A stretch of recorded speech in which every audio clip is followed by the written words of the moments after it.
Established since 2002 in the United States of America, the United Ancient Nations is an intergovernmental organization currently made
Nityanandam.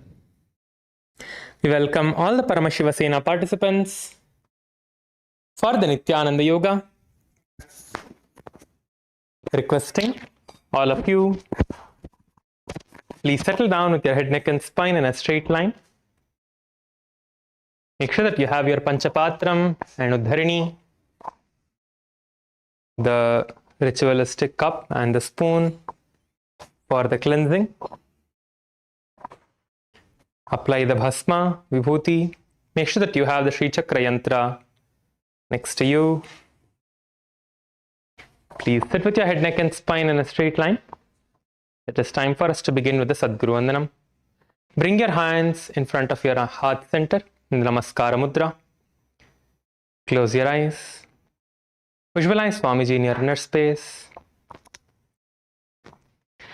Nityanandam Paramasukhadam Kevalam Jnanamurtim Dvandvatitam Gagana Sadrusham Tattvamasyaadhilaksham Ekam Nityam Vimalamachalam Sarvadhi Sakshibhutam Bhavatitam Trigunarahitam Sadgurum Tam Namami.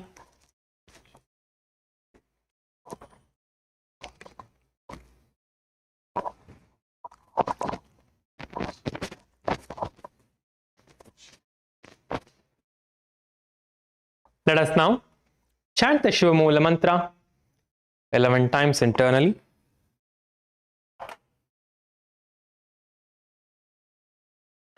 Om Ham Hom Shivaya Namaha. Om Ham Hom Shivaya Namaha. Om Ham Hom Shivaya Namaha. Om Ham Hom Shivaya Namaha. Om Ham Hom Shivaya Namaha.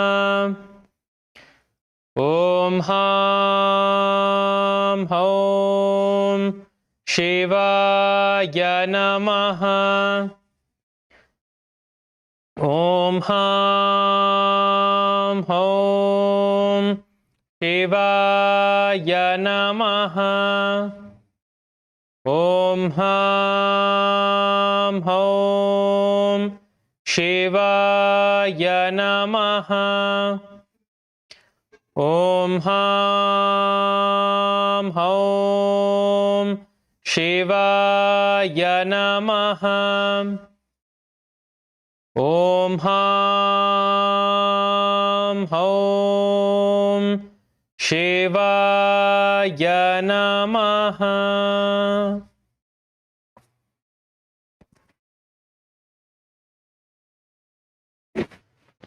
Let us now enter into the Tattvachamanam, the ritualistic cleansing process. Please get your Panchapatram and Uddharini. I see that some of the participants don't have your Panchapatram and Uddharini. Please make sure that you get your Panchapatram and Uddharini. Please be seated with your Panchapatram and Uddharini. All the hall volunteers, just go around. Make sure that you have your Panchapatram and Uddharini. All volunteers ellarum participants kitta Panchapatram Uddharini irkaan parunga. Sila per kitta onnum Panchapatram Uddharini illama irukku. So ellarkittayum irukku make sure பண்ணிக்கோங்க. எல்லா participants பஞ்சபாத்திரம் உத்தரணியோட உட்காருங்க. அந்த cup அப்புறமா spoon, உங்களோட பூஜை கிட்டில் இருக்கிற கப்பும் ஸ்பூனும் இப்போ நீங்கள் தண்ணியோட வச்சிருக்கணும். Make sure that you have water in your பஞ்சபாத்திரம்.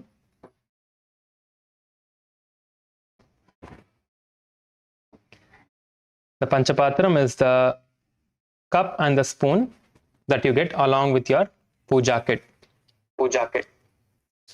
Please make sure that you have it with you right now and you are seated with that.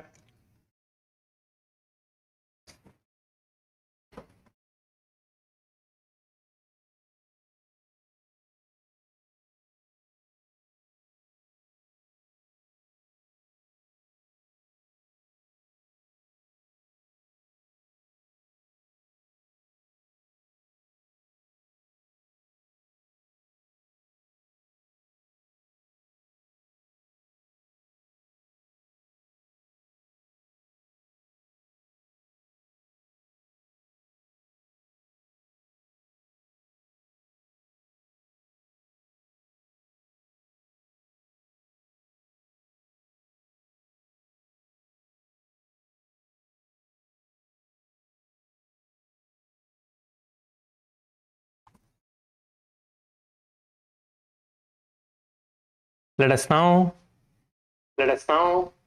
begin with the Tattvachamanam. Place your right hand in the Gokarna Mudra. I see in LA the male side camera is turned off. I think some technical issues there, requesting the hall volunteers to please fix that. Place your right hand in the Gokarna Mudra and take one Uddharani, 1 spoon of water with your left hand and pour it to the center of your right palm.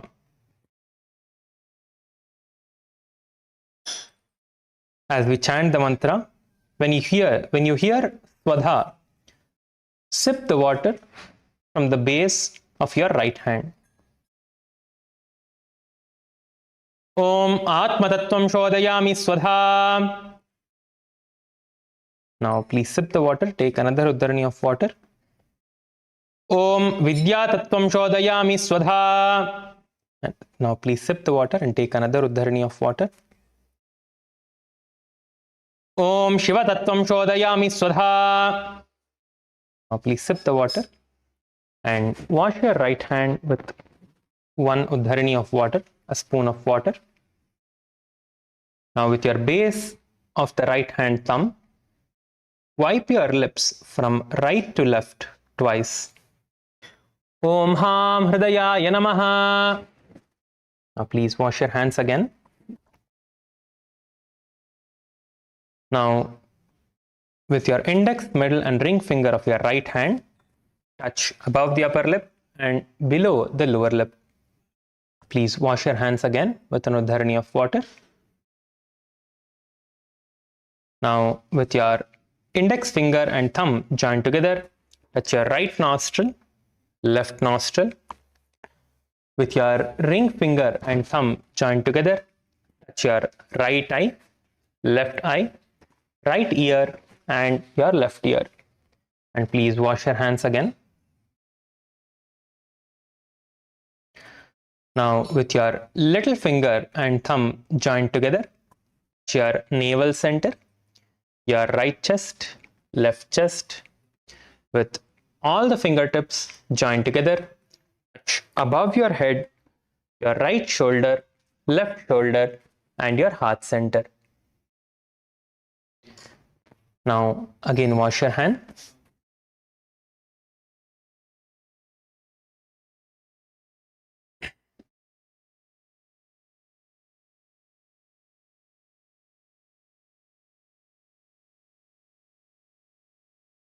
Let us now create the conscious resolution, the Satya Sankalpa for what we want to manifest.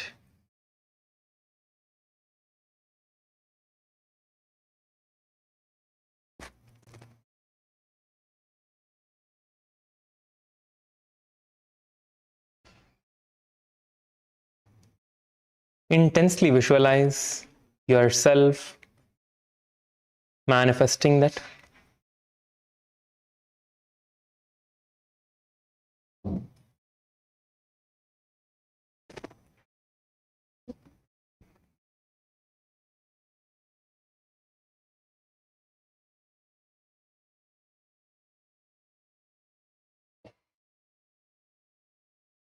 Close your eyes. Keep your eyes closed. Visualize yourself intensely manifesting powerful yogic body, manifesting all the powers of Paramashiva.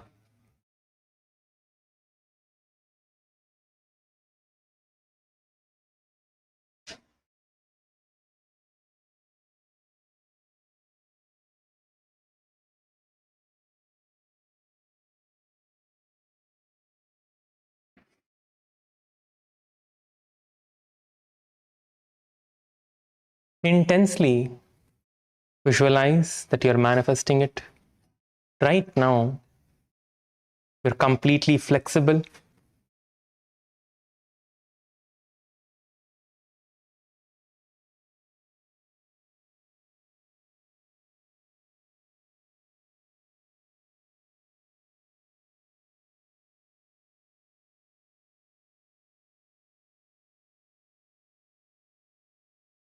You've gone beyond all the physical and mental ailments, established in the space of complete completion.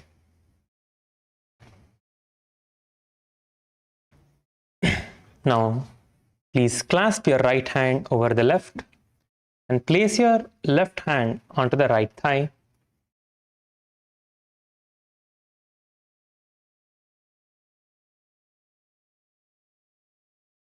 Let us begin the Sankalpa.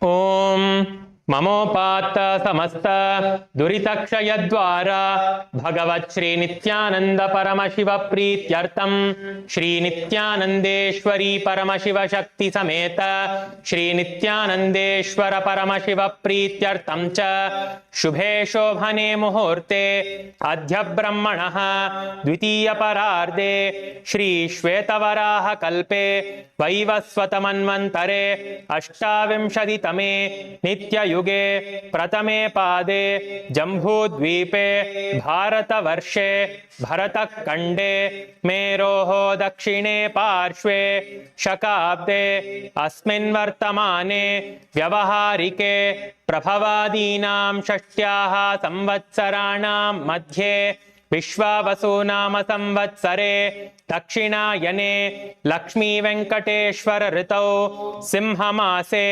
शुक्लपक्षे त्रयोदश्यां शुभतिथौ शुक्रवासरयुक्तायां श्रवण नक्षत्र शोभनयोग कौलवकर्ण एवं गुणविशेषण विशिष्टायाम् अस्यां शुभतिथौ श्री कैलासोन्नत द्वादशान्त श्यामला पीठारूढ़ श्री मीनाक्षी सुंदरेश्वरा भिन्न स्वरूप परशिवपुत्र रत्नकुमार गुरुमन्यतुल्यावतार श्री पार्वती स्तन्यपान लब्ध दिव्य ज्ञान विश्रुत सकल निगमागम सारभूत द्राविड वेद प्रवर्त्रे श्रीमत् परमशिव करुणा समधिगत मुक्तामय चतुरक्षयान गीयमान छत्र चामर श्री चन्नकाहलादि समस्त बिरदावल्यलंकृत ज्ञान विज्ञान चक्रवर्ती सर्वजन संग सत्यो निर्वाण दीक्षा व्ययापवर्ग वर्ष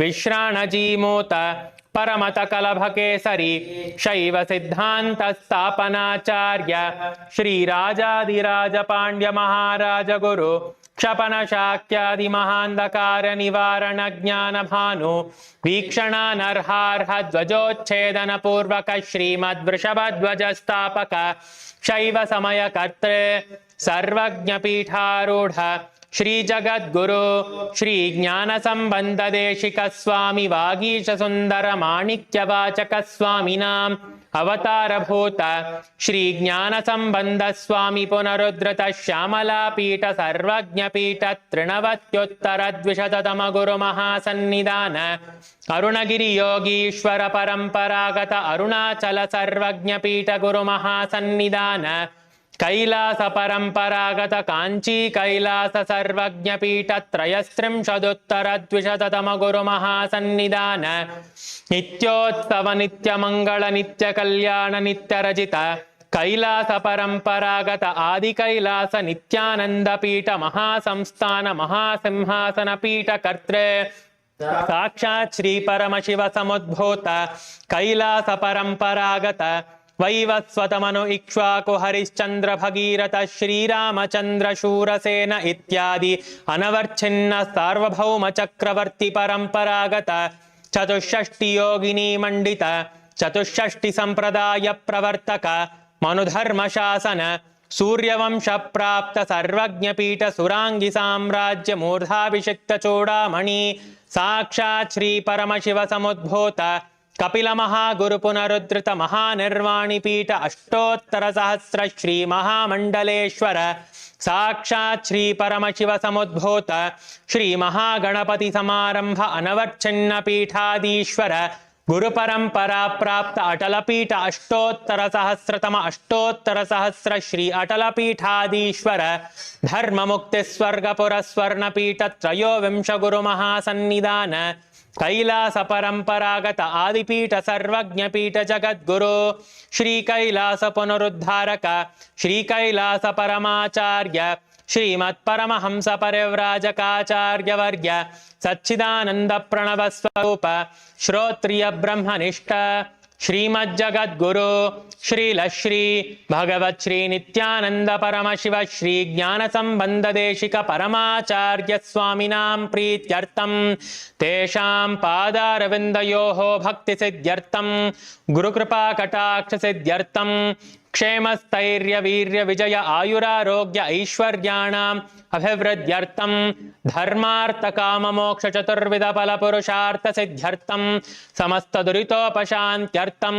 समस्त मंगल अवाप्त्यर्थं भगवत् श्री नित्यानंद परमशिव प्रसादेन सकुटुम्बस्य ज्ञान वैराग्य जीवन मुक्ति प्राप्त्यर्थं पूर्ण आरोग्य युक्त दृढ़गात्र यौगिक शरीर सिद्ध्यर्थं परमशिव शक्ति आविष्करणार्थं नित्यानंद योगाभ्यासं करिष्ये.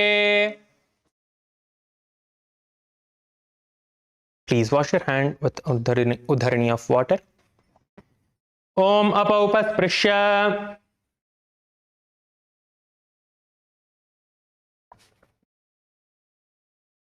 Now, please place your Panchapatram and Udharani aside. All of you, please place your Panchapatram and Udharani aside, away from your mat so you don't trip over it. Let us all stand up on our yoga mats, requesting all of you to please stand up.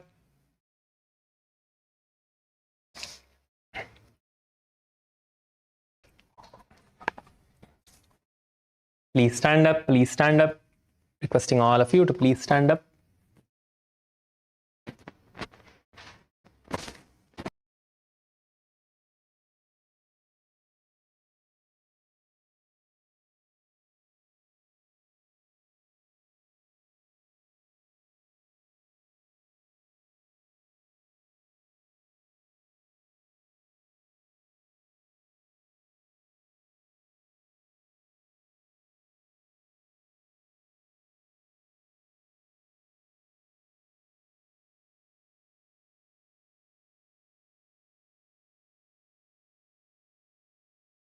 Kailasa Tiruvannamalai, please make sure that your camera is turned on.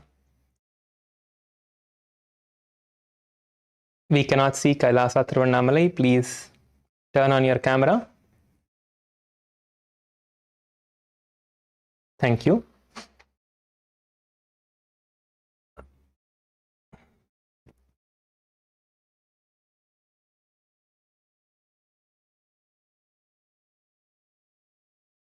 Let us now begin with the warm-up. Let us start with rotating our heads. All of you, please start rotating your head.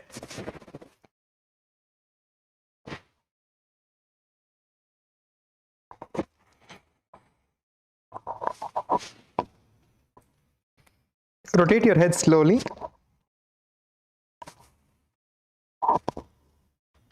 Now rotate your head in the other direction.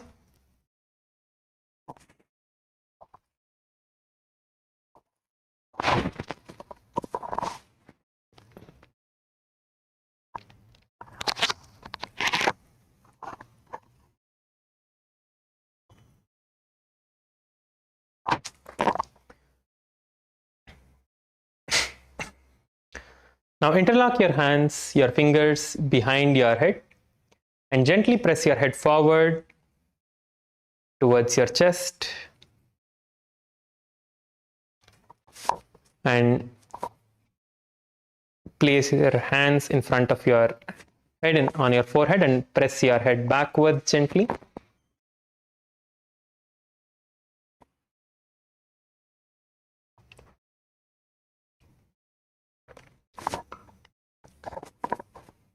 Now let us start rotating our hands. All of you, please start rotating your hands. Start rotating your hands. Start rotating your hands.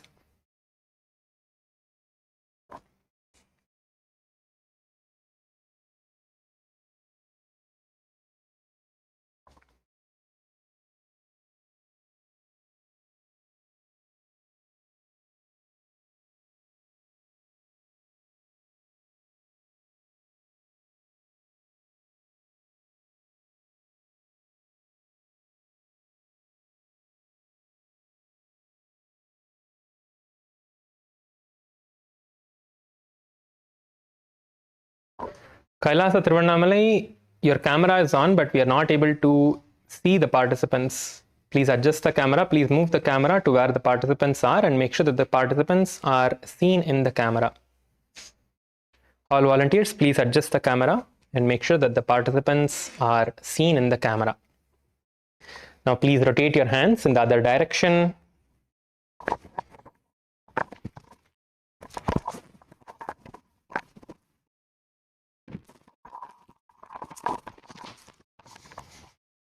Now bend your hands, place your hands on your shoulders and rotate your shoulders.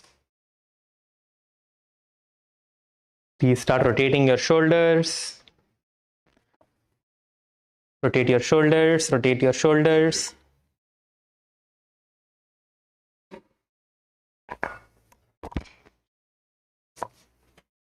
Make sure that when you are coming forward, your elbows are touching. And nicely open up your chest and rotate your shoulders and rotate on the other direction.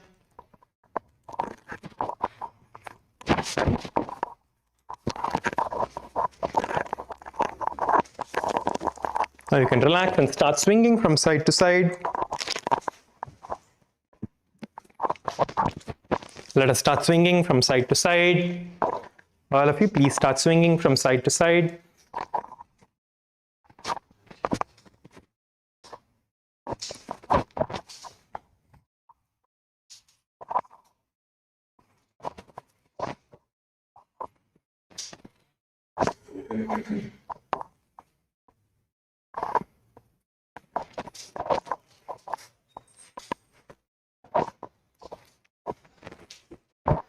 You can relax now.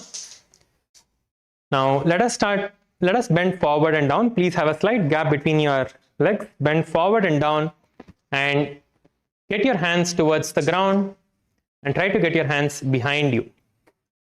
On the ground and behind you. Onto the ground and behind you. Keep repeating this. Come up and go down. Come up and go down. So you have the momentum to go down. And keep your knees straight. Do not bend your knees. Go down as much as you can while keeping your knees straight. Go down as much as you can while keeping your knees straight. உங்களோட முட்டி மடக்காம நீங்க உங்களால எவ்வளவு கீழே போக முடியுதோ அவ்வளவு கீழே போங்க. முட்டியை மடக்காதீங்க. Now you can stand up. Please relax and come back up. Now interlace your fingers and stretch your hands above your head.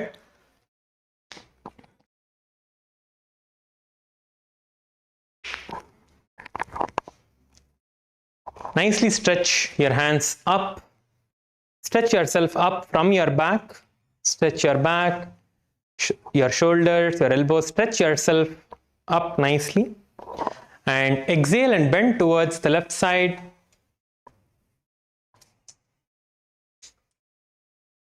And inhale, going back up and bend towards the other side. Repeat it again.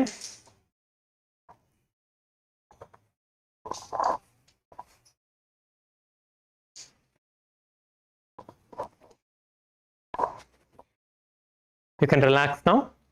Now interlace your fingers behind your back. Interlace your fingers behind your back. Stretch your hands out behind you and bend forward and down. Bend forward and down. Try to get your hands as high as you can towards the ground. Try to get your hands as high as you can and towards the ground in front of you. Bend forward as much as you can and try to touch the ground in front of you. Come up and go down. Come up and go down so you have your hands move up with momentum.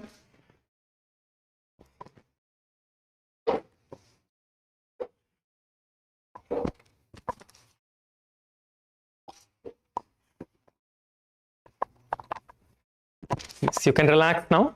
Please relax. Stretch your hands out in front of you and start rotating your wrists.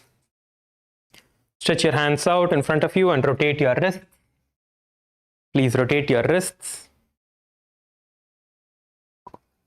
Rotate on the other direction. Rotate your wrists on the other direction. Please start rotating your wrists on the other direction now.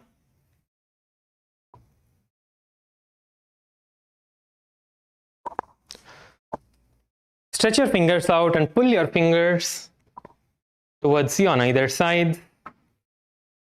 Use one hand to pull the fingers of the other hand towards yourself. Switch the hand and repeat on the other hand once you have completed on one hand.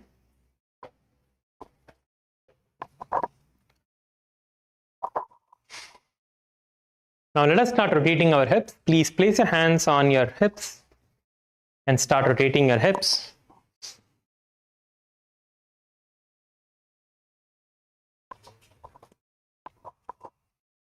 Please rotate your hips.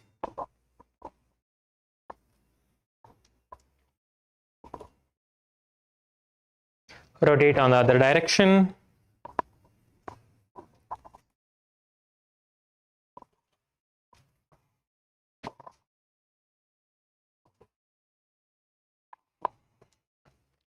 Now you can place your hands on top of your knees and start rotating your knees.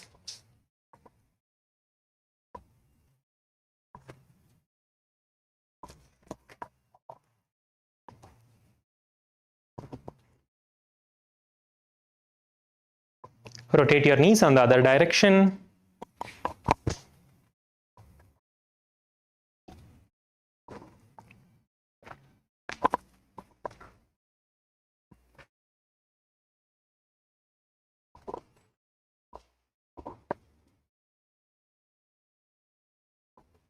Now you can stand up and let us rotate our ankles. Stand on your right leg and lift your left leg up and rotate the ankle of your left leg. And rotate on the other direction. Switch your leg, stand on your left leg now and rotate the ankle of your right leg.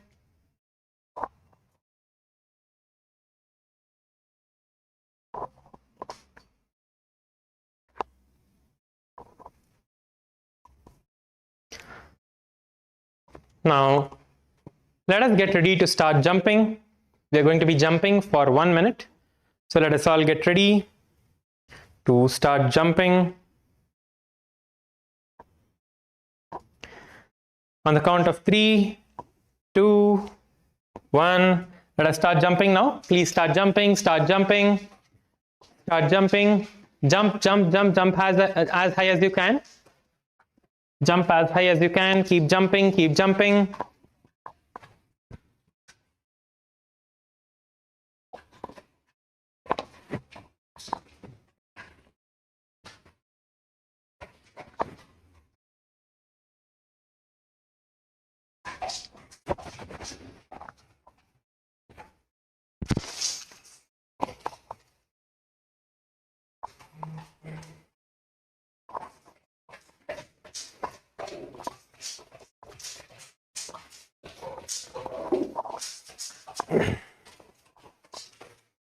Keep jumping. We have last 10 seconds. Keep jumping, keep jumping. Be intense and jump as high as you can. Be intense and jump. Keep jumping, keep jumping. Be intense and jump.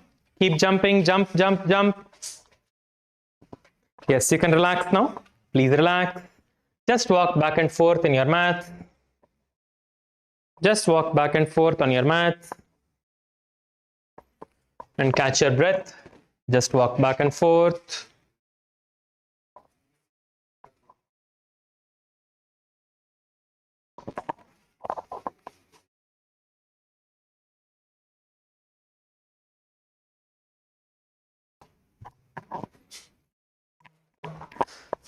We are going to be starting the skeleton dance now.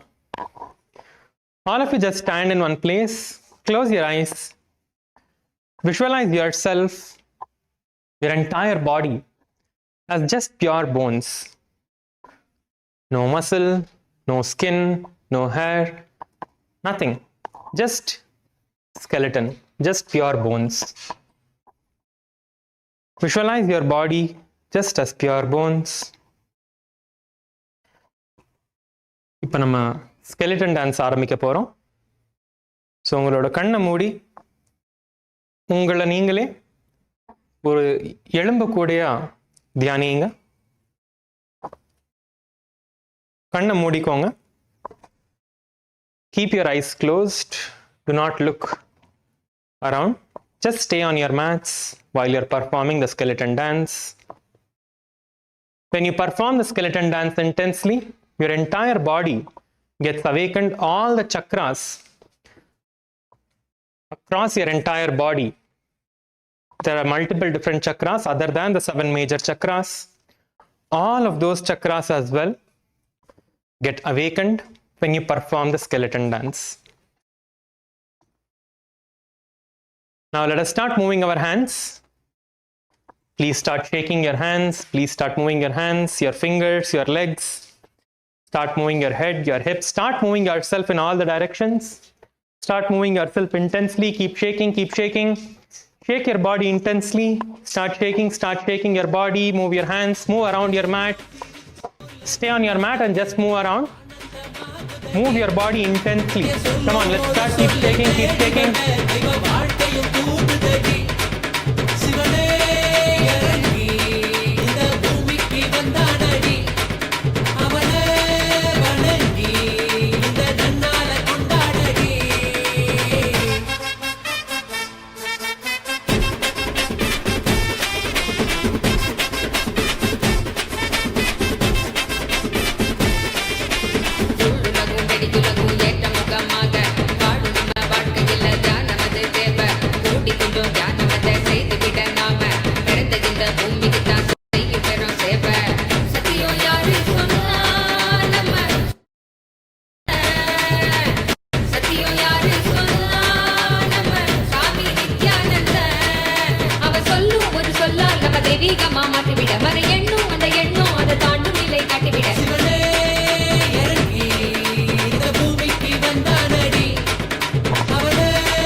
Keep shaking.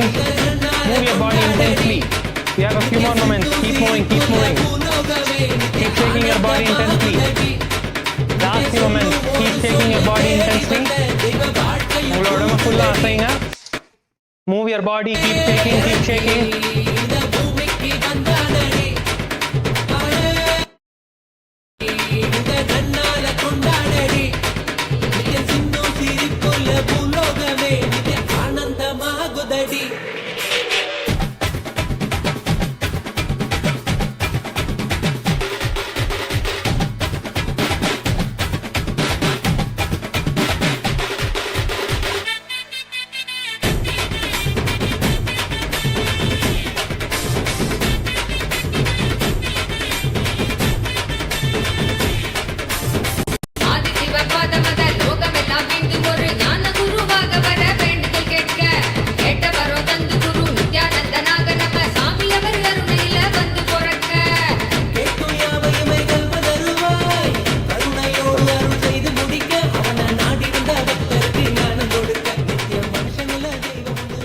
Now please stand still. Just relax and stand still. Stand still on your yoga mats. Don't adjust yourself. அசையாம நில்லுங்க. உங்களோட mat adjust பண்ணாதீங்க. அப்போ just stand still. Keep your eyes closed. Let your hands loose by the sides of your thighs. Keep your awareness on your breath.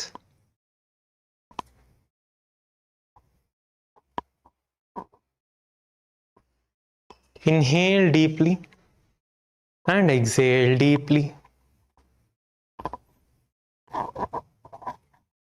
Keep your awareness on your breath and inhale and exhale deeply.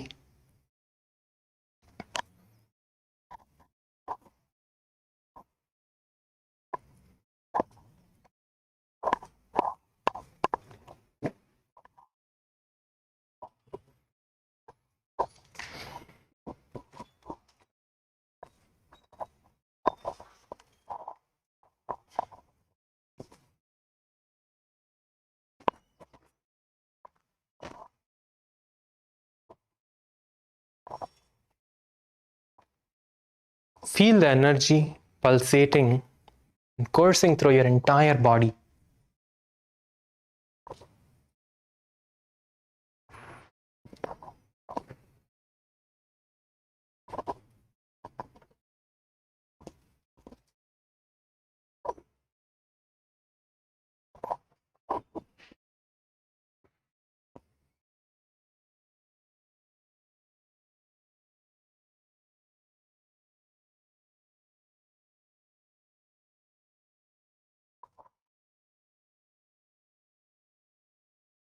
Just stand still, inhale and exhale deeply.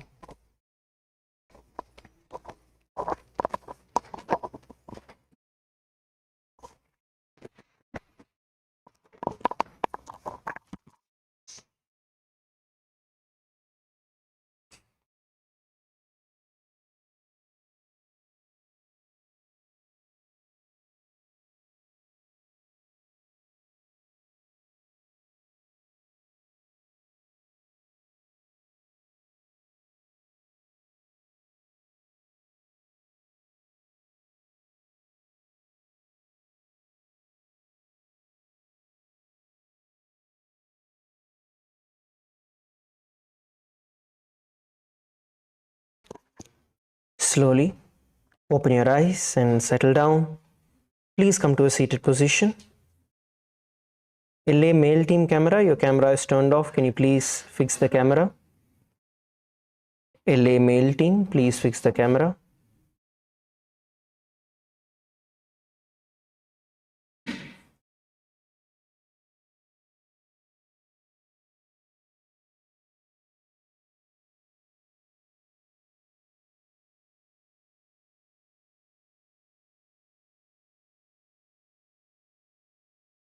Now, let's enter into the asana for the day. We're going to begin with Kapila Asana. Now start off by getting on top of your knees, sitting on top of your heels. Open your knees, place your knees on the ground. And place your hands on your knees.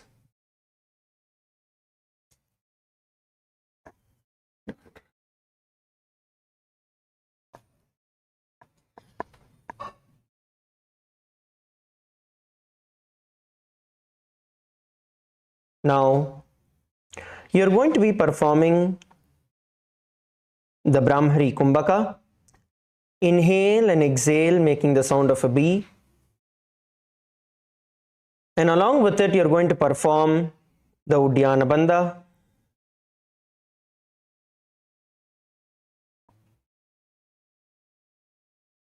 You're going to perform the Uddiyana Bandha, which is once you inhale, exhale forcefully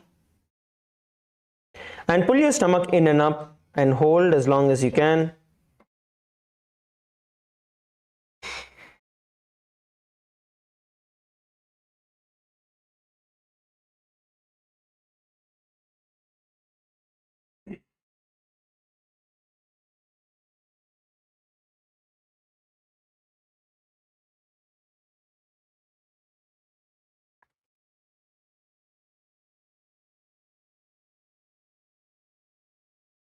Now, visualize Sage Kapila in your inner space and the internal japa Om Nityananda Paramashivoham.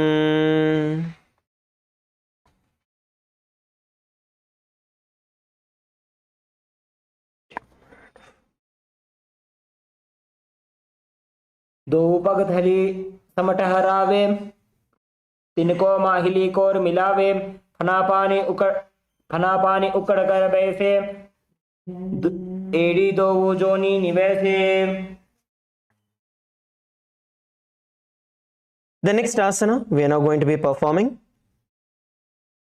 is going to be Bhadra Gorakhasana.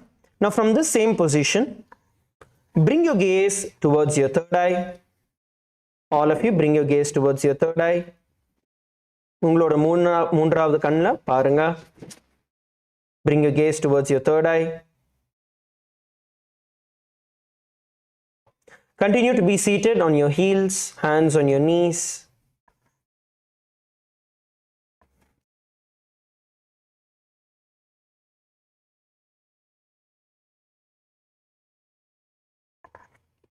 உங்களோட குதிகால் மேல உட்காந்துக்கோங்க, கைகளை முட்டி மேல வச்சுக்கோங்க.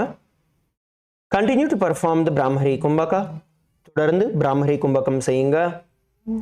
Inhale and exhale, making the sound of a bee. சுவாசத்தை உள்ள இழுத்து வெளியில விடும் பொழுது தேனியோட சத்தத்தை செய்யுங்க.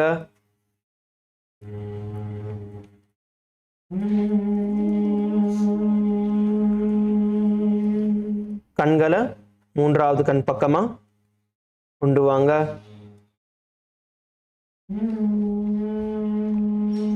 L18, the male camera is turned off. I request the camera to be turned on.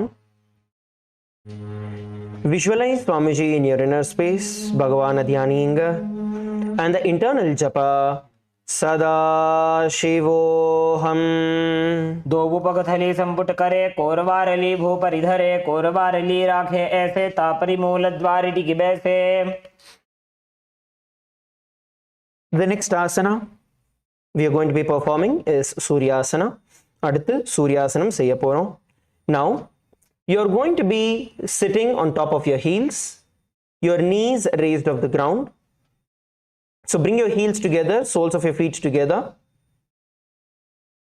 Raise your knees off the ground. Now bring your hands into a Padma Mudra.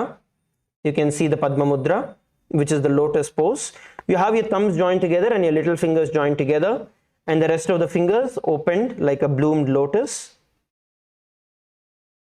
And then slowly raise it up towards the sky. Slowly raise it up towards the sky and look up. உங்களோட குதிகால் மேல உட்காந்து முட்டிகளை வந்து தரையிலேருந்து தூக்கிடுங்க. அதுக்கப்புறம் கையை பத்ம முத்திரையில் வச்சு மேல் பக்கமா தூக்குங்க. மேலே பாருங்க. Continue to perform the Brahmari Kumbhaka. தொடர்ந்து பிராமரி கும்பகம் செய்யுங்க.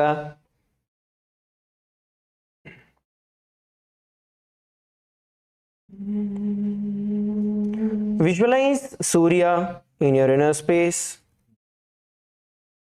சூரிய பகவான உங்களோட உள்மனத்துல தியானிங்க. And the internal japa, Sadashivoham. ET दो गुदातरियाने फना पानी बैठक पुनिठाने, गोड़ा जंघ अदर करी रहे, आड़े बाम इसी विधि गहे.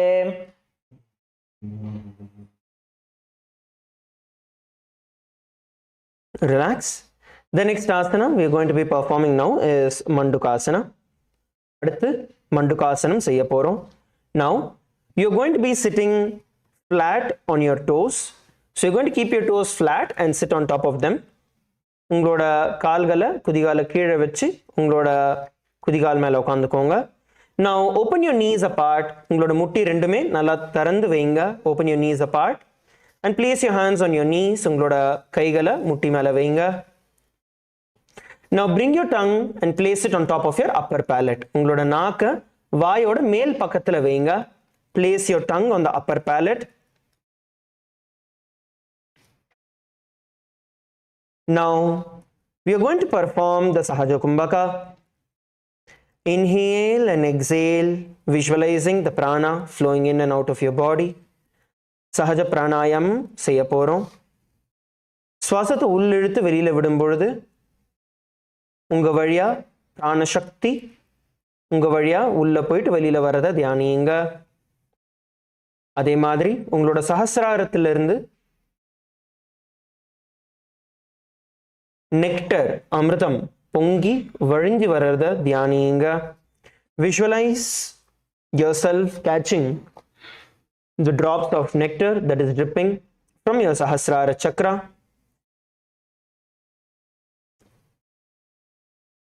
Visualize yourself as a frog in your inner space. ஒரு தவளையா உங்களை தியானிங்க. And the internal japa, Sadashivoham. पादतलौ पृष्ठदेशे अङ्गुष्ठे द्वे च संस्पृशेत् जानुयुग्मं पुरस्कृत्य साधयेन्मण्डुकासनम्.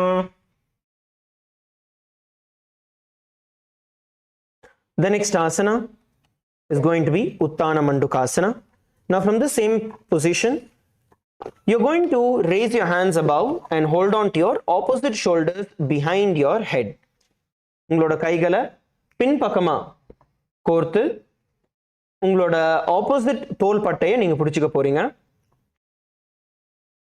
உங்களோட முட்டி நீங்க உட்கார்ந்துட்டு இருக்க பொசிஷன் எல்லாமே அதே மாதிரி தான் இருக்க போகுது.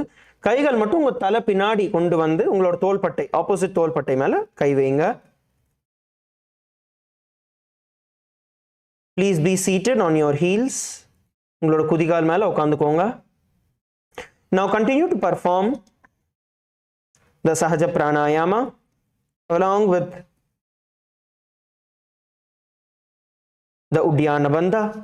இப்போ நம்ம சஹஜ பிராணாயாமம் உட்யான பந்தத்தோடு செய்ய போறோம். So once you inhale, forcefully exhale and pull your stomach in and up into the Uddiyana Bandha. சுவாசத்தை உள்ள இழுத்ததுக்கு அப்புறம் வேகமா மூச்சை வெளியில விட்டு உங்களோட வயிறை உள் பக்கமாவும் மேல் பக்கமாவும் இழுங்க. And when you can't hold it anymore, relax and repeat. தொடர்ந்து சஹஜ பிராணாயாமத்துடன் உட்யான பந்தம் செய்யுங்கள்.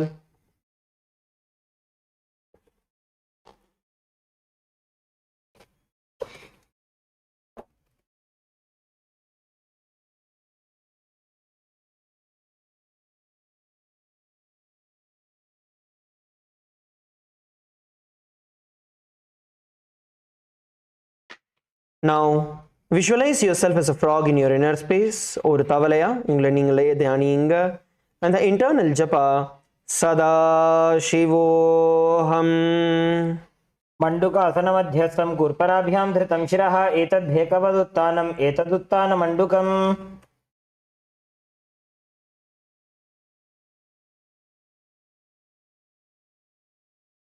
Relax. The next asana we are now going to be performing is Simhasana. அடுத்து சிம்ஹாசனம் செய்ய போறோம். Now cross your ankles and sit. Please cross your ankles and sit. You're going to sit on top of your ankles. உங்களோட கணுக்கால் மேல கணுக்கால cross பண்ணி உட்கார்ந்துக்கோங்க. Cross your ankles and sit on top of them. கணுக்கால வந்து cross பண்ணி அது மேல உட்கார்ந்துக்கோங்க. Keep your knees wide. உங்களோட முட்டியை விரிச்சு வச்சுக்கோங்க. Place your hands, palms on top of your knees. கைகளை முட்டி மேல வச்சுக்கோங்க. Now you're going to open your mouth wide, stick your tongue out and exhale forcefully, visualizing yourself as a lion. இப்போ வாயை நல்லா திறந்து நாக்க வெளியில நீட்டி வெளியில சுவாசத்தை விட போறீங்க. உங்களை நீங்களே ஒரு சிங்கமா தியானிக்க போறீங்க. Continue to perform Simhasana. As you visualize yourself as a lion and the internal japa sada shivoham. दक्षिणं सव्यगुल्फेन दक्षिणेन तथेतरं हस्तौ ददान्वो संस्थाप्य स्वाङ्गुलीश्च प्रसार्य च.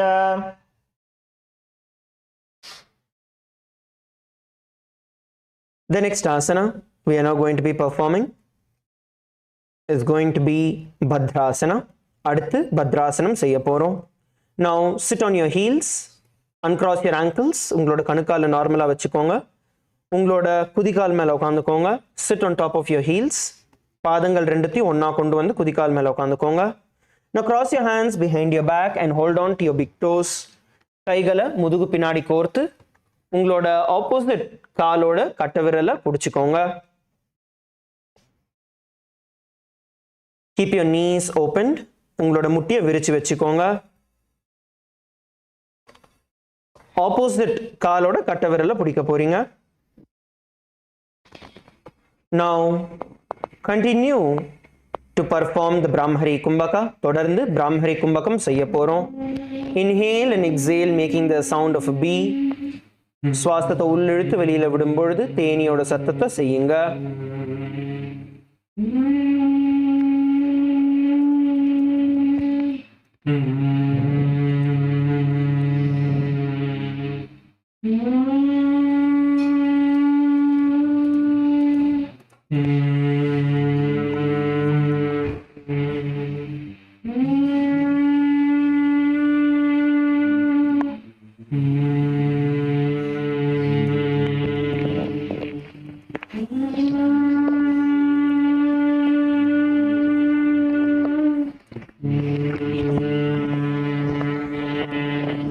Visualize Swamiji in your inner space and the internal japa Sadashivoham.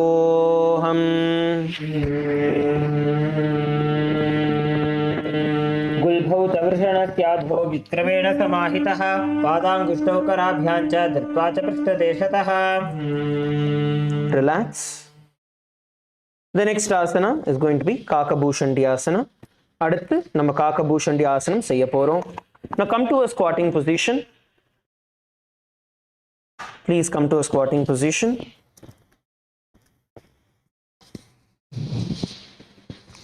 Bring your feet together. Bring your feet together. Come to a squatting position. Now from here, you're going to bring your hands around your knees. இப்போ இந்த பொசிஷன்ல இருந்து உங்களோட கையை முட்டியை சுத்தி கொண்டு வர போறீங்க. Bring your hands around your knees and you're going to try and hold on to your fingers behind. உங்களோட உங்க கால்கள் பின்னாடி நீங்க கொண்டு வந்து கையை லாக் பண்ண ட்ரை பண்ண போறீங்க.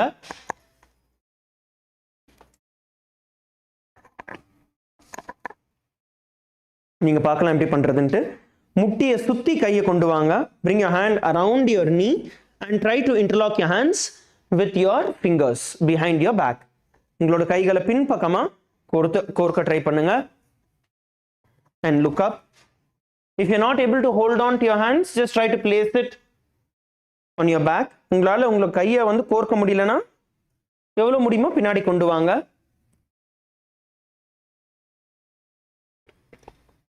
Balance yourself. எல்லாருமே பேலன்ஸ் பண்ணுங்க. Balance yourself. திருவண்ணாமலையில பின்னாடி சில பேர் பண்ணாம இருக்கீங்க. எல்லாருமே சேர்ந்து பண்ணுங்க. ஆண்கள் பெண்கள் ரெண்டு பேருமே பண்ணுங்க. சின்சியரா பண்ணுங்க. பாருங்க, உங்களால ஃபுல்லா பண்ண முடியலன்னா கூட எவ்வளவு முடியுமோ என்ன முடியுமோ நீங்க பண்ணுங்க. See, all of you, even if you're not able to do it completely, do it as much as you can. Don't stop. Now visualize yourself as a crow in your inner space. காக்காவா உங்களோட உள்மனதுல தியானிங்க. And the internal japa Sadashivoham. प्रथमे वैसक उकडठाने द्वौ हाथ पगमीच आने तिनको मोड़ी नल्या परिल्यावे पिष्ट पछे काकसी करावे. The next asana we are now going to be performing is going to be Kanipavasana. அடுத்து நம்ம காணிபாவாசனம் செய்ய போறோம். Now place your hands in front of you. முதல்ல உங்களோட கைகளை முன்னாடி கொண்டு வந்துக்கோங்க.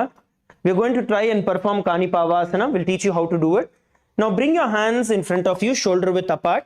உங்களோட தோள்பட்டைக்கு நேரா உங்களோட கைகளை கொண்டு வாங்க. And then bend your knees and place it as close as possible into your armpits. Bring your hands, placing it under your armpits. And then once you are in this position, once you're able to balance here, slowly tilt your weight forward, lifting one leg at a time and then the other. So உங்களோட கைக்கு அடியில வந்து முட்டியை வச்சு அதுக்கப்புறம் மெதுவா முன்னாடி move பண்ண ட்ரை பண்ணுங்க. பேலன்ஸ் கிடைச்சதுக்கு அப்புறம் ஒரு காலா நீங்க தூக்கலாம். First try to move your body, the weight of your body forward, and then try to lift. Place your knee as close as possible under your armpit.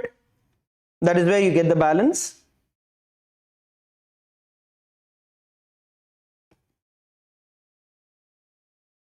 உங்களோட அக்குள் கடியில நீங்க வைக்க ட்ரை பண்ணுங்க. முட்டிய எவ்வளவு கிட்ட உங்களால கொண்டு வர முடியுதோ அவ்வளவு உங்களால பேலன்ஸ் பண்ண முடியும். Come on, try to lift, all of you.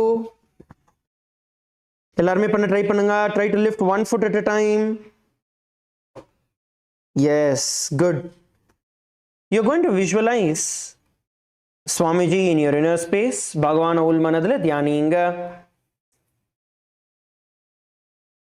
And the internal japa Sadashivoham. आसन को गुण आशीर्षता होई तो आची होई. The next asana we are going to be performing is Kapali Asana. அடுத்து நம்ம எல்லாருமே கபாலி ஆசனம் பண்ண போறோம். We will need to partner up. Actually, the Kapali Asana is the transition from Kanipavasana. I'm just going to show every one of you one time how do we do Kanipavasana. உங்க எல்லாருக்குமே ஒரு தடவை நான் Kanipavasana எப்படி பண்றதுன்னு நான் காமிச்சிடுறேன். So the Kapali Asana is a transition. So once you place your hands, right, this is for every one of you so you can follow along. First spread your hands apart. நல்லா கை விரல் விரிச்சி தரையில வெச்சுக்கோங்க. Shoulder length on your shoulder. உங்களோட shoulder தோள்பட்டை எவ்வளோ distance இருக்கோ அதுக்கு நேரா கீழே வெச்சுக்கோங்க. Once you place it there, then bring your knees as close as possible towards your armpit. உங்களோட அக்கல் கடியில எவ்வளோ கிட்ட கொண்டு வர முடியுமோ நீங்க உங்களோட முட்டியை நீங்க கொண்டு வர போறீங்க.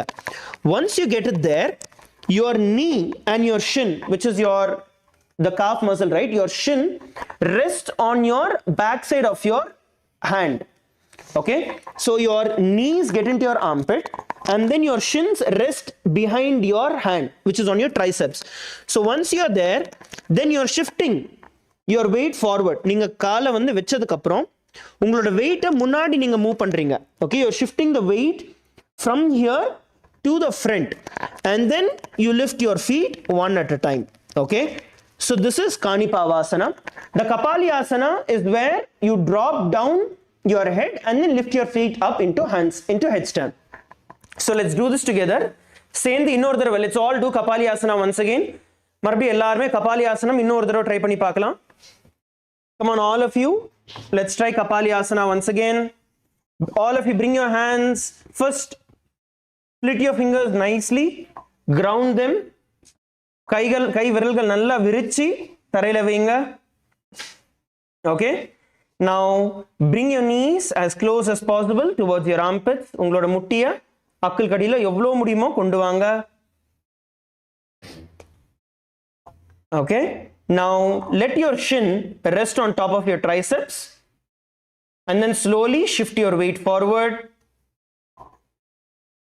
Slowly shift your weight forward. Now from here you drop your head onto the ground. இப்போ இங்க இருந்து அப்படியே நீங்க தலையை வந்து கீழே வச்சீங்கன்னா பேலன்ஸ் பண்ணி அப்படியே காலை தூக்க போறோம். அதுதான் வந்து Kabali asana. This is the actual flow. இதுதான் வந்து actual flow that we will be doing. If you are able to do from Kanipavasana, that is great. If not, you can do Kapali Asana directly. See, இப்போ நம்ம பார்த்தது தான் வந்து flow of asana. காணிபாவாசனத்துல இருந்து தலையை டைரக்டா கீழே கொண்டு வந்து கால்களை மேல தூக்குறது. உங்களால அதுல இருந்து பண்ண முடிஞ்சதுன்னா கிரேட். அப்படி இல்லைன்னா டைரக்டா நீங்க தரையில இருந்து ஆரம்பிக்கலாம்.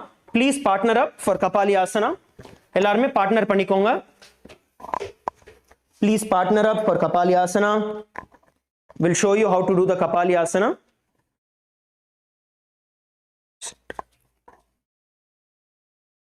Okay, now from here, once you have your hands shoulder width apart, once again, bring your head onto the ground.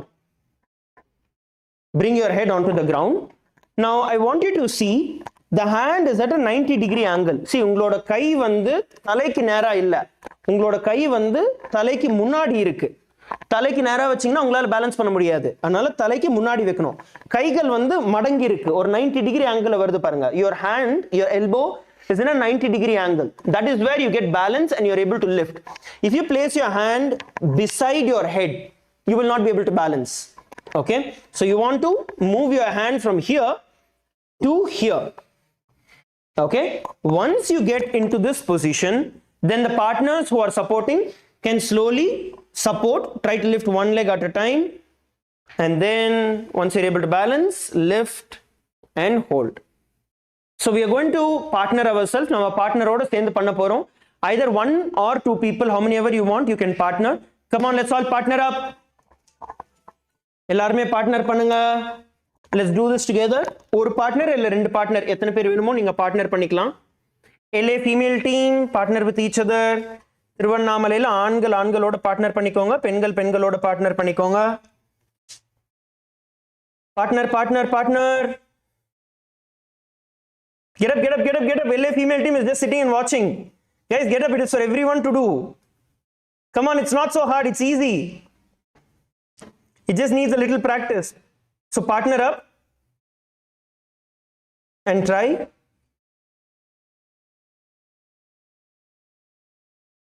LA male team, can you guys also please partner? Hall volunteers, can you please assist all the participants in partnering with each other?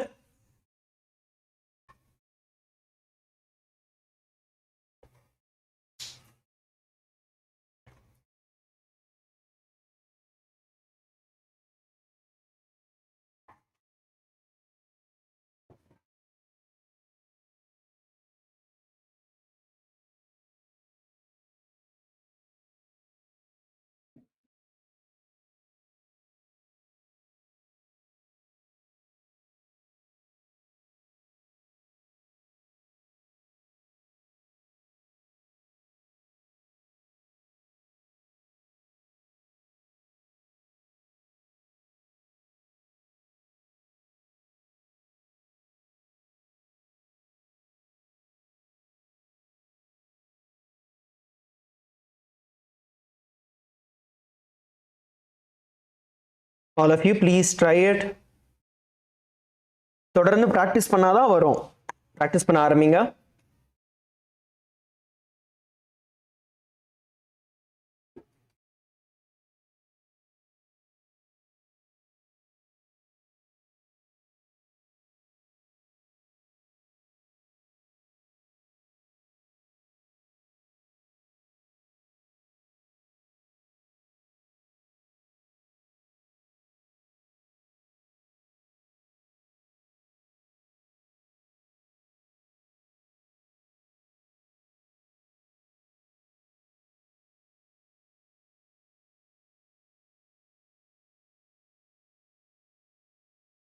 Switch partners and try. நீங்க try பண்ணிட்டீங்கன்னா partner ஸ்விட்ச் பண்ணி பண்ணுங்க.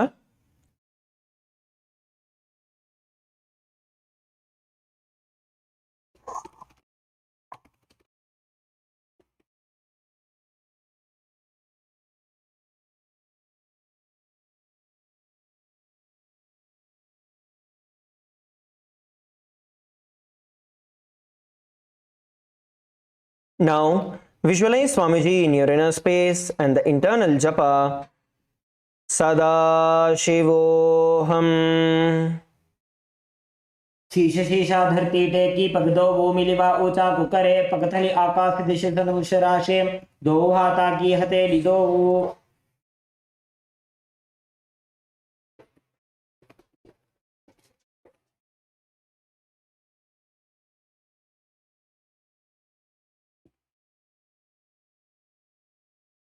The next asana we are now going to be performing is Parshvamayurasana. All of you please come back to your mats. எல்லாரும் உங்களோட மேட்டுக்கு வந்துருங்க. அடுத்து நம்ம Parshvamayurasana பண்ண போறோம்.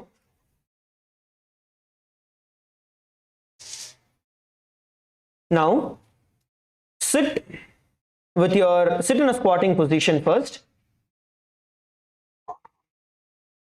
Sit in a squatting position.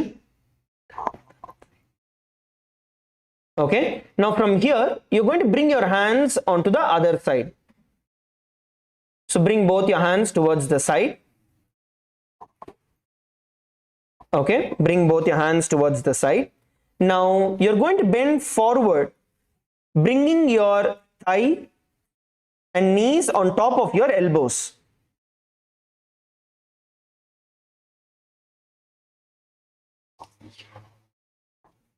You're going to bring your thighs and your knees on top of your elbows, and then you're going to bend forward, bringing the weight of your body on top of your hands. Then slowly lift your feet and then stretch it to the side. This is Parshvamayurasana. We'll show you how to do it again.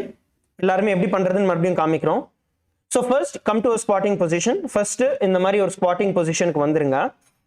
வந்ததுக்கு அப்புறம் உடம்ப ஒரு பக்கமா திருப்புங்க. So twist your body to one side. Okay, twist your body to one side. You are facing the ground. கீழ் பக்கமா பார்த்துக்கோங்க. Then bend your elbows, placing your hips and knees on top of your elbow. உங்களோட முழங்கால் மேல உங்களோட இடுப்பும் உங்களோட முட்டியும் வைக்க போறீங்க. Then move the weight of your body forward and push your feet to the side. அதுக்கப்புறம் உடம்போட வெயிட்டை முன்னாடி தள்ளி கால்களை வெளியில நீட்டுங்க.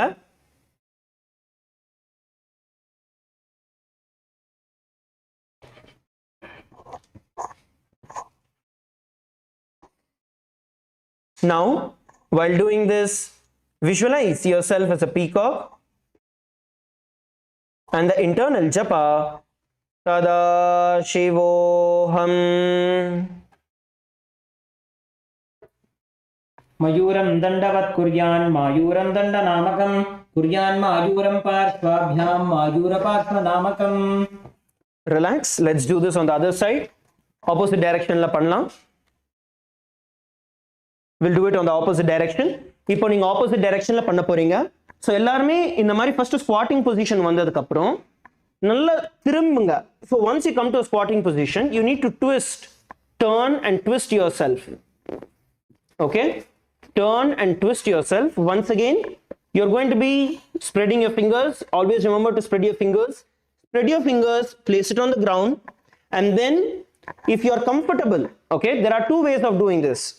One where you have your elbows on your hip and then you are able to lift, okay. The other is where you have a wider stance. Your hand is out there and your legs are on the side. Then you are balancing. So this is the other way to do it. The பாருங்க ரெண்டு விதம் இருக்கு இதல பண்றதுக்கு. We showed you the previous one. இதுக்கு முன்னாடி எப்படி பண்றதுன்னு ஒன்னு காமிச்சோம். எங்க உங்களோட ரெண்டு முழங்காலுமே உங்களோட இடுப்பு மேலயும் முட்டி மேலயும் இருக்கு.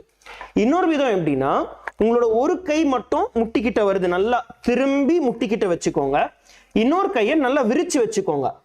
Okay, the other hand is extended. Then you're bending forward and then moving your head, feet to the side. Then you're going down as much as you can. So this is the other way of doing it. Let's try this together. Try to see which one you're able to get balance. எதுல உங்களால balance பண்ண முடியுதுன்னு நீங்க பாருங்க. Whichever way you're able to get balance, listen to your body, see how you're able to balance and try that.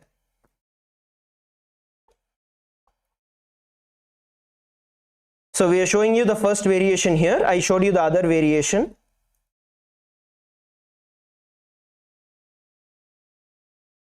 Okay, yes, all of you please try. எல்லாருமே try பண்ணுங்க. Try எழுந்திரிங்க பண்ணுங்க. While doing this, you're going to visualize yourself as a peacock in your inner space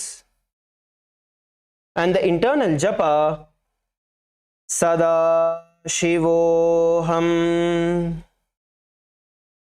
मयूरं दंडवत् कुर्यान् मायूरं दंडनामकं कुर्यान् मायूरं पार्श्वाभ्यां मायूरपार्श्वनामकं. The next asana we are now going to be performing is Bhairanganath asana. அடுத்து நம்ம பைராங்கநாத் ஆசனம் பண்ண போறோம்.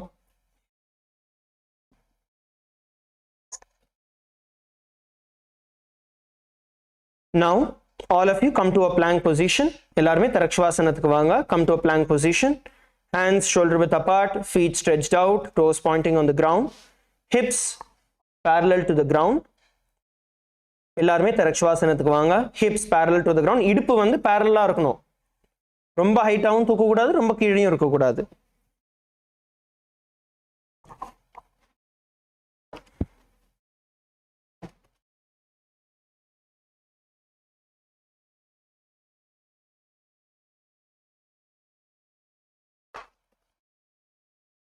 All of you come into Tarakshvasana.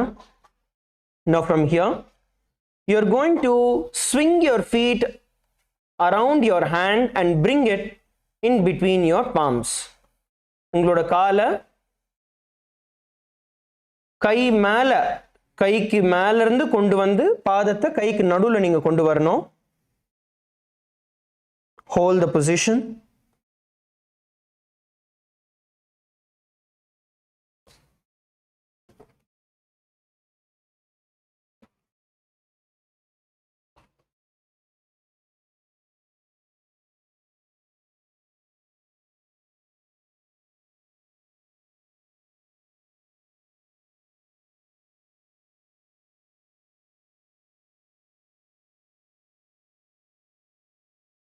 Now look up. மேல பாருங்க. Look up. Visualize Lord Kalabhairava in your inner space. Bhagavan Kalabhairavara dhyaninga. And the internal japa Sada Shivoham. आसन को गुण पीति जाई. The next asana we are now going to be performing is Bhairanganathasana on the other side. Aduthu Bhairanganathasana opposite direction la நம்ம பண்ண போறோம். Now swing your other feet around your hand and bring your feet in between your palms. இப்போ opposite காலோட Bhairanganathasana நம்ம பண்ண போறோம்.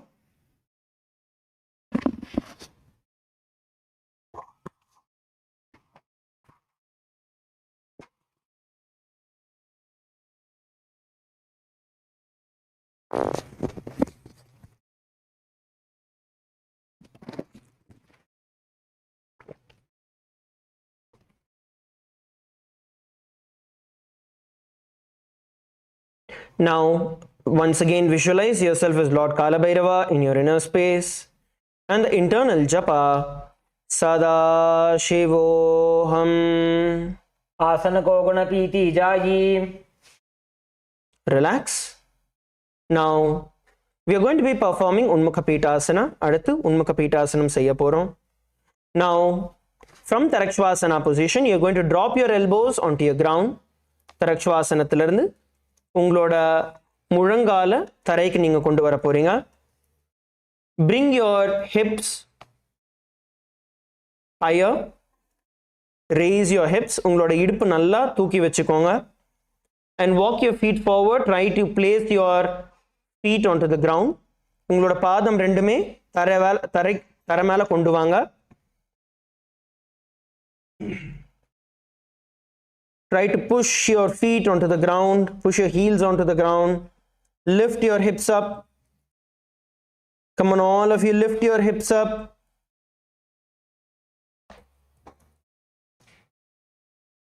எல்லாருமே பண்ணுங்க. Lift, lift, lift.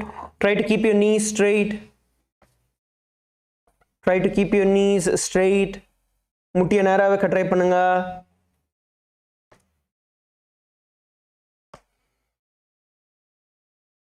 Now, visualize Swamiji in your inner space, Bhagavana dhyaninga, and the internal japa Sada Shivoham. भून्यस्थौ जानुनी हस्तौ चतुष्पदम वाङ्मुखम् उत्थापिताङ्घ्रियुगल कटिस्थलमभिरुकाम्. The next asana we are now going to be performing is Vashishtasana. அடுத்து நம்ம வசிஷ்டாசனம் செய்ய போறோம். Now place your left hand on the ground and raise your right hand above. You're going to balance on the side of your body and you're going to look up and balance.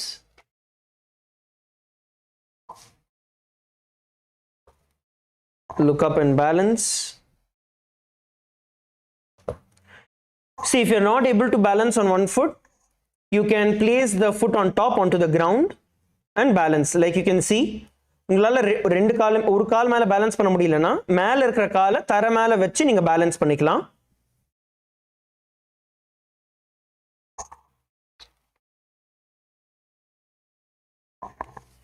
Now raise your hands up, look up, visualize yourself as sage Vashishta in your inner space as you perform Vashishtasana and the internal japa Sada Shivoham. ऊर्ध्वकुक्कुटवासिष्ठ मरीचिहल मत्स्यकं परिवृत्तिं चोदरस्य विविधं धनुरासनम्. Relax. Shake your hands out. Kaya odaranga. We are now going to be performing Vashishtasana on the other side. இப்போ Vashishtasana opposite direction la நம்ம பண்ண போறோம். கையை உதறிடுங்க. Shake your wrist, rotate your wrist.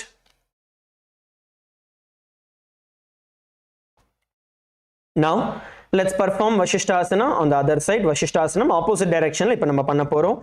Now place your right hand on the ground and lift your left hand up towards the sky and look up. Look up, look up. எல்லாருமே மேல பாருங்க. Balance yourself. Hold the position.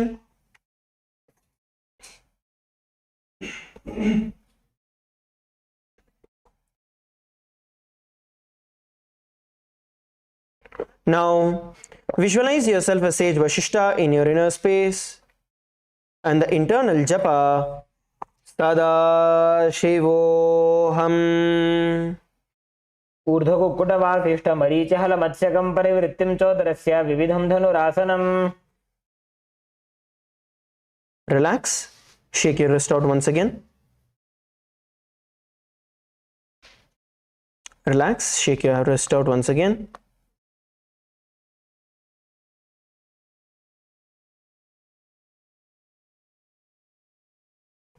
Now, we are going to perform Anjani Asana. Aduthu Anjani Asanathukkulla nurayalam.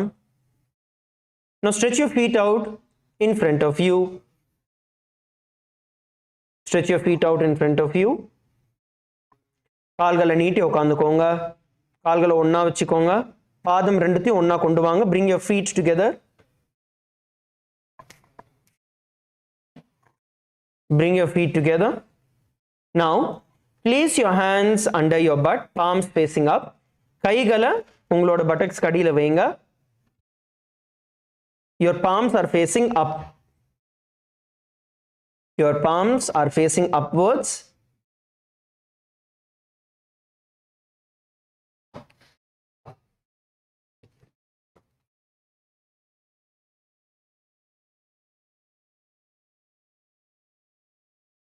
உங்களோட உள்ளங்கை வந்து மேல் பக்கமா பார்த்த மாதிரி இருக்கணும்.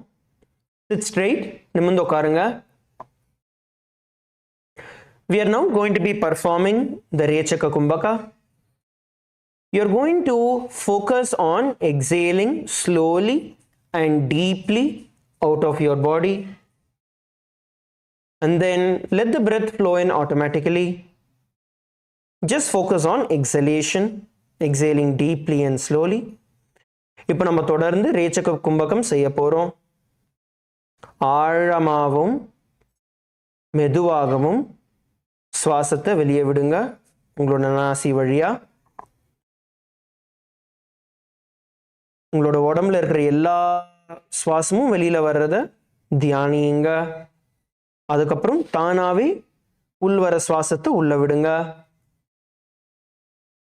Focus just exhaling slowly and deeply. Feel all the breath that is there in your body coming out. உங்களோட உடம்புல இருக்கிற எல்லா சுவாசமுமே வெளியில வர்றத தியானிங்க.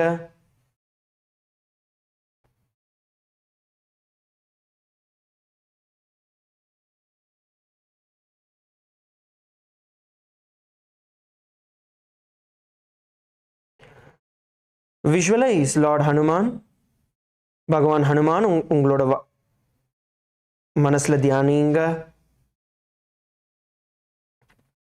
And the internal japa Maha Sadashivoham. दोबू कर की उभय हथेली कोरवारली मैले भेली सो आगाने भूपरिदाशे महाने अंगुली मिलिराशे.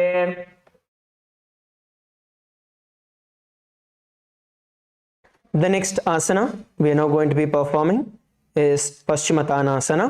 அடுத்து நம்ம எல்லாருமே Paschimottanasana பண்ண போறோம். Let's now get ready to perform Paschimottanasana. All of you raise your hands above your head. எல்லாருமே உங்களோட தலை மேல கையை தூக்குங்க. Raise your hands above your head. Once you raise your hand above your head, you're going to bend down all the way from your hip. உங்களோட இடுப்புல இருந்து நல்லா கீழே குனிய போறீங்க. And bring your hands as much as you can, and then interlock your hands around your feet, bringing your head as close as possible towards your feet. You are not going to focus on bringing your head to your knee. உங்களோட நெத்தியை வந்து உங்களோட முட்டிக்கிட்ட நீங்க கொண்டு வர try பண்ண போறது கிடையாது. உங்களோட இடுப்புல இருந்து நீங்க வளைய ட்ரை பண்ண போறீங்க. So bend down and bring your head as close as possible. Okay, now I want all of you to partner in this. எல்லாருமே partner பண்ணிக்கோங்க. All of you partner up. Let's partner. See, the partner needs to be there, so they are applying that additional pressure, so you're able to go down. Partner எல்லாருமே அந்த கொஞ்சம் extra force கொடுத்தா நம்ம எல்லாரும் இன்னும் நல்லா கீழே போய் பிடிக்க முடியும். So wherever you feel your body is not going further, hold there and breathe there. Inhale and exhale deeply and slowly, and you will see your body goes down further and further. Okay, so I want everyone to partner up. So bend from your hip, and the partners are going to push from the lower back. So partners on the lower back la push panni keela push panni pudinga. Push from the lower back and hold the position at the bottom. Please partner up. எல்லாருமே partner பண்ணுங்க.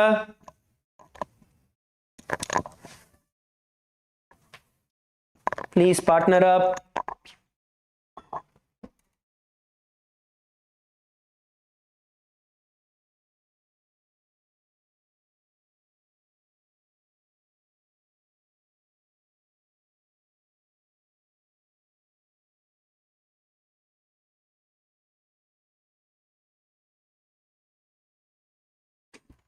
Now push your partners towards the ground.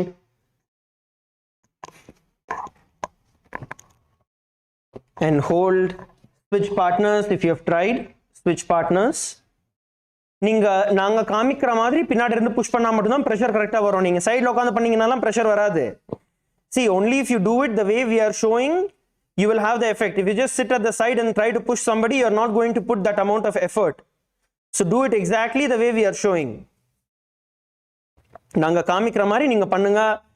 அப்ப மட்டும் தான் கரெக்ட்டா உங்களால பண்ண முடியும்.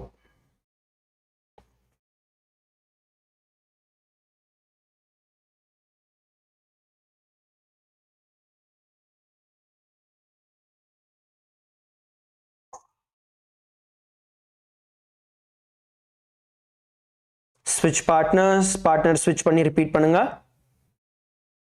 நீங்க பண்ணிட்டீங்கன்னா உங்களோட பார்ட்னர் switch பண்ணி பண்ணுங்க.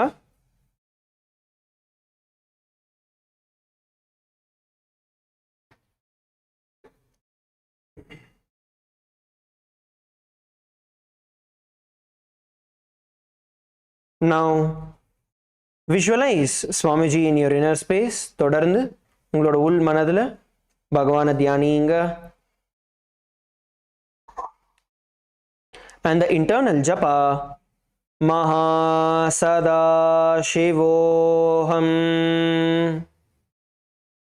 दोबू कर की उभय हथेली कोरवारली मैले भेली सो आगाने भूपरिदाशे महाने अंगुली मिलिराशे.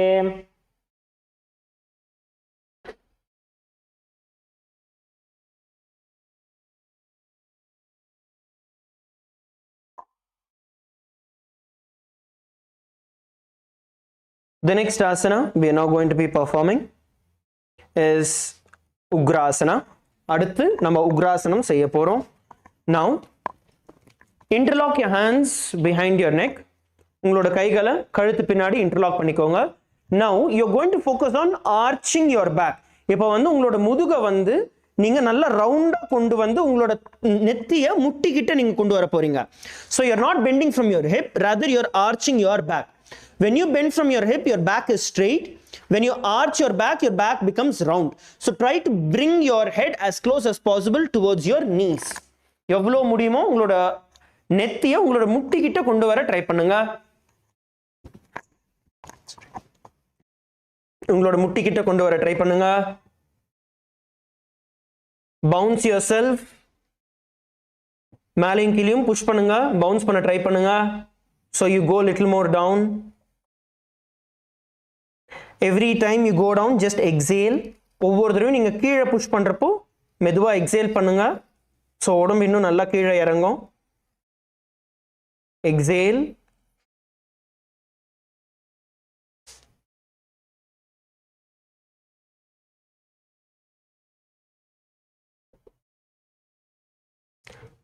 Now visualize Kali in your inner space. உங்களோட உள் மனதுல தேவி காளியை தியானிங்க. And the internal japa Mahasada-shivoham.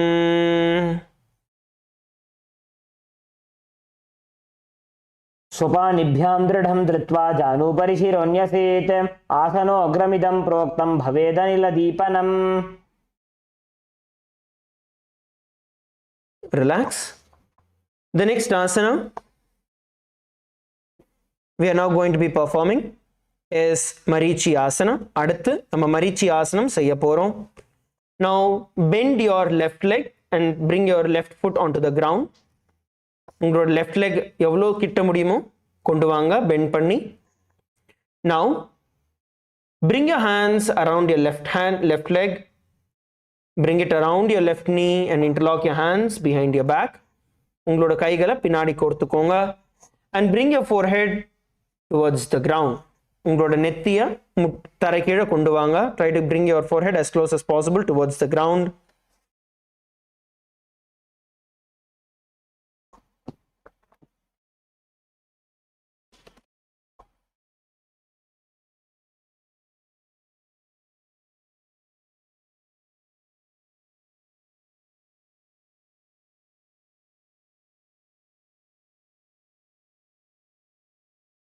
Bend down and hold. Bend பண்ணி hold பண்ணுங்க.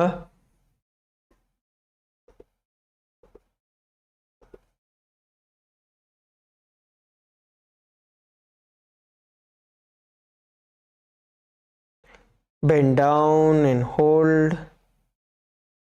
Bend பண்ணி hold பண்ணுங்க.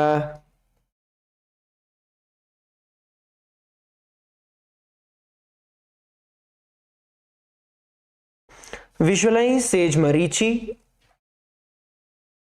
Marichiya உங்களை தியானிங்க. And the internal japa Mahasadaशिवोऽहम्. उत्तानपादं क्रौञ्चं च मरीचिं वीरभद्रकं नटराजं त्रिकोणं च सुप्ताङ्गुष्ठप्रसारणे. The next asana we are now going to be performing is Mahamudrasana. அடுத்து நம்ம Mahamudrasanam செய்ய போறோம். Now drop your left knee onto the ground. Your left foot continues to be close to the perineum. Drop your left knee onto the ground. Now once again bend forward and down, bringing your hands around your right foot and bring your head as close as possible towards the ground. மறுபடியும் உங்களோட கைகளை கோர்த்து right leg முன்னாடி வச்சு எவ்வளோ முடியுமோ கீழே bend பண்ணுங்க. Bend again. All of you bend down.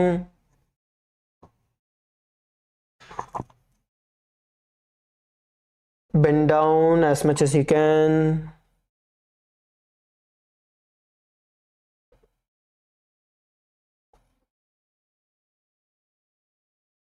Visualize Swamiji in your inner space, Bhagavana Dhyaninga. And the internal japa Mahasadaशिवोऽहम्. महामुद्रां प्रवक्ष्यामि तन्त्रेऽस्मिन् मम वल्लभे यां प्राप्य सिद्धा सिद्धिं च कपिलाद्याः पुरागताः.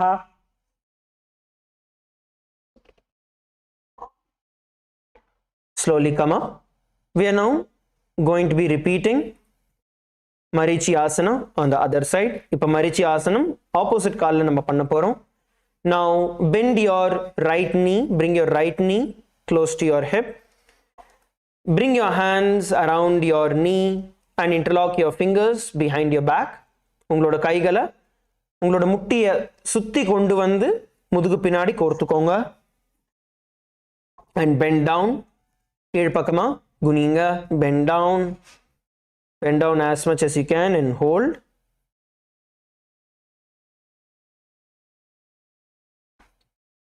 Bend down as much as you can and hold.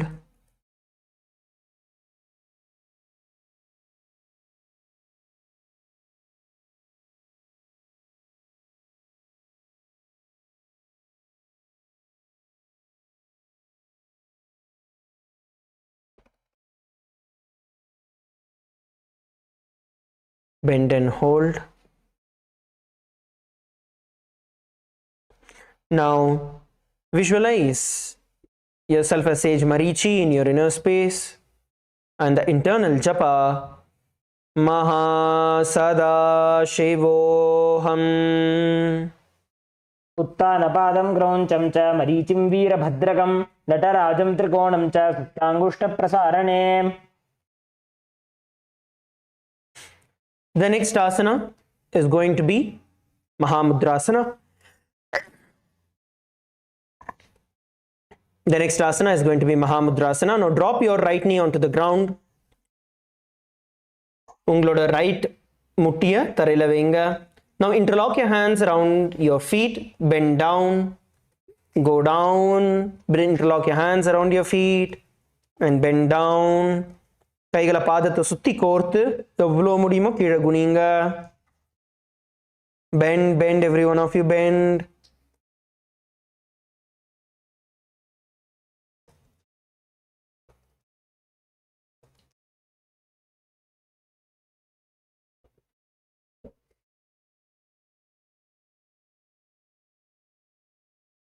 Bend down and hold.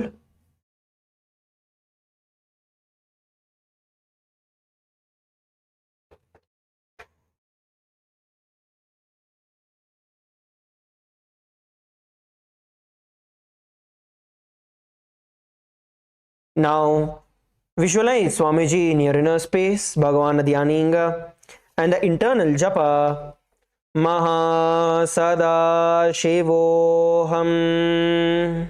महामुद्रां प्रवक्ष्यामि तन्त्रेऽस्मिन् मम वल्लभे यां प्राप्य सिद्धा सिद्धिं च कपिलाद्याः पुरागताः. Slowly relax and lay down into Shavasana. Shavasana Tikvanga.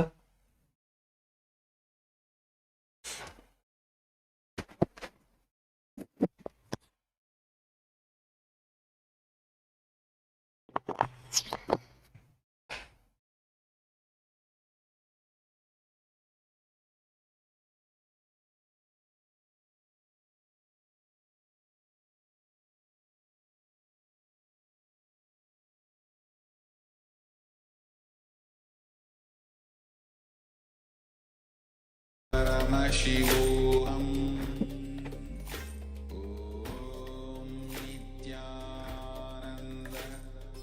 Paramashivoham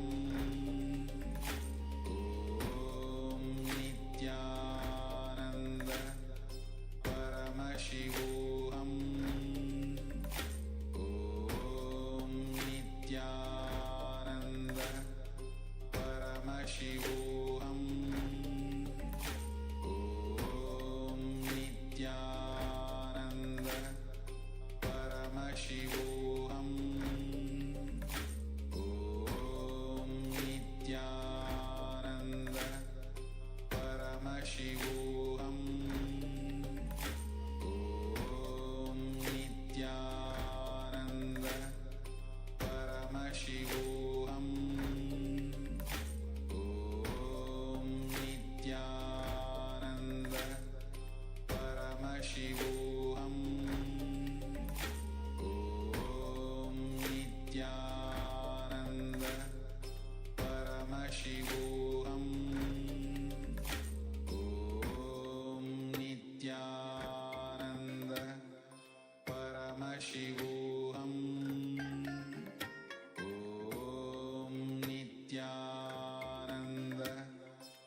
Paramashivoham